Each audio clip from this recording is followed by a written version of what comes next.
I'm going to read from Josephus, the destruction of the temple.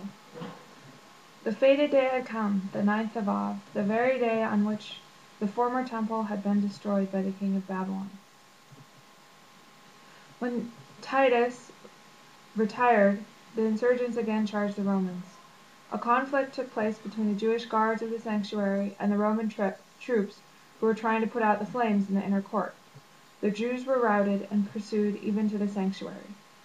At this moment a soldier, neither waiting for orders nor awed by so dread a deed, snatched up a burning brand, and lifted by one of his comrades, he threw the brand through a small golden door on the north side, which opened onto the apartments around the sanctuary. As the flames caught, a fearful cry was raised by the Jews. They rushed to the rescue, caring nothing for their lives now that their temple was burned. Titus was lying down in his tent when someone rushed and told him that the temple was in flames. Starting up as he was, he ran at once to the spot in order to stop the flames. But there was such a noise and confusion that the soldiers either could not or would not hear the commands of their general, or heed the waving of his hand. Nothing could check the headlong fury of the soldiers. Many were trampled down by their own comrades about the entrance, and falling among the burning ruins of the outside galleries, they shared the fate of their enemies. Mad with rage and pretending not to hear the orders of the general, the soldiers rushed on and hurled their torches into the sanctuary. The insurgents were now helpless and made no attempt at defense.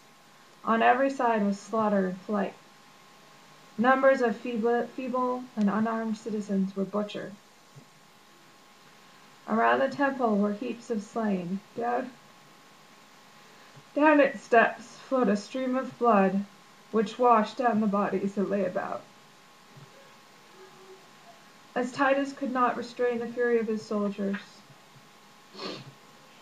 he entered with some of his generals into the holy place of the sanctuary, and looked upon all the splendors that it contained. As the flames had not yet reached the interior, but were still feeding upon the apartments around the temple, Titus made one last effort to save the beautiful structure.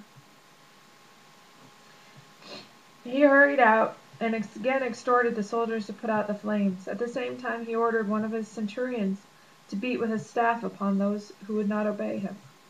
But neither respect for their general nor fear of punishment could check the soldiers. The din of battle, their rage, and the hatred of the Jews, hope of rich plunder, all combined to make the Romans ungovernable. But they saw that all about the temple was made of gold, and they believed that within it they would find immense treasures. Though Titus rushed out to restrain the soldiers, one even of those who had entered with him thrust fire into the darkness between the hinges of the gate that opened into the inner temple. The whole building was in flames in an instant. Titus and his generals withdrew, and the beautiful building was left to its fate.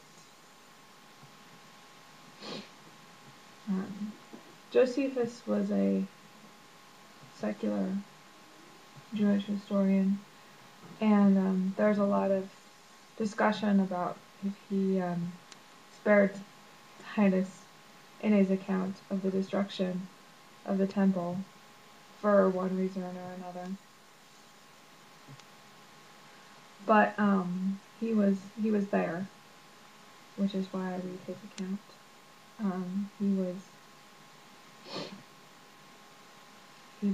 This was contemporary to Joseph. I hope that you have an easy fast.